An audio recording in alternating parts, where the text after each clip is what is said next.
Warren Hasting గారు ఏం చేస్తారు అని అంటే కోర్టులను ఏర్పాటు చేస్తాడు.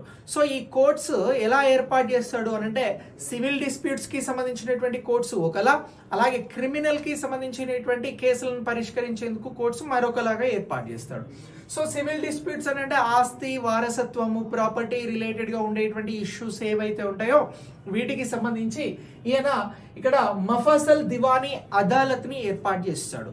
సో ఈ మఫసల్ దివానీ అదాలత్ ద్వారా కేసులు అనేవి పరిష్కరించబడితే ఓకే, ఒకవేళ అక్కడ న్యాయం జరగదు అనుకున్నప్పుడు పైకోర్టు వెళ్లేందుకు ఇక్కడ సదార్ దివానీ అదాలత్ ని ఏర్పాటు చేస్తాడు. ఏం ఏర్పాటు చేస్తాడు? సదార్ దివానీ అదాలత్, ఇది పైకోర్టు. ఇక నెక్స్ట్ అలానే సేమ్ క్రిమినల్ వివాదాల పరిష్కారానికి సంబంధించి క్రింది స్థాయిలో మఫసల్ ఫౌజ్దారీ అదాలత్ ని ఏర్పాటు చేస్తాడు.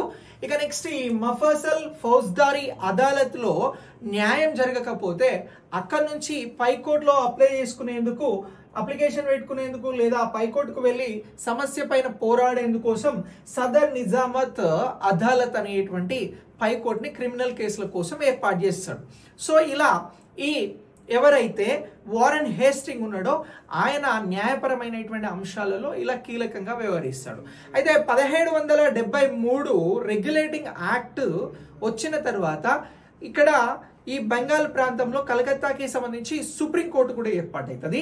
ఇది ఎప్పటి నుంచి పనిని ప్రారంభిస్తుంది అని అంటే 1774 నుంచి పనిని ప్రారంభిస్తుంది.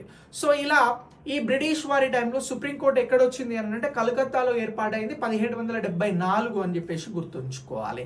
సో దీనికి సంబంధించి సర్ ఎలిజా ఇంజా నేతను ఇక్కడ చీఫ్ జస్టిస్ గా వ్యవహరిస్తాడు. ఈ కలకత్తాలో ఏర్పాటయ్యేటువంటి 1774 కి సంబంధించినటువంటి సుప్రీంకోర్టుకు అని చెప్పేసి మీరు గుర్తుంచుకోండి. ఇవన్నీ అంశాలు కూడా మీకు ఎగ్జామినేషన్ పాయింట్ ఆఫ్ వ్యూలో ఇంపార్టెంట్, చాలా చాలా ఇంపార్టెంట్. ఇలాంటి కాంటెంట్ కోసం వీడియోని లైక్ చేసి మీ మిత్రులకి వీడియోని షేర్ చేయండి.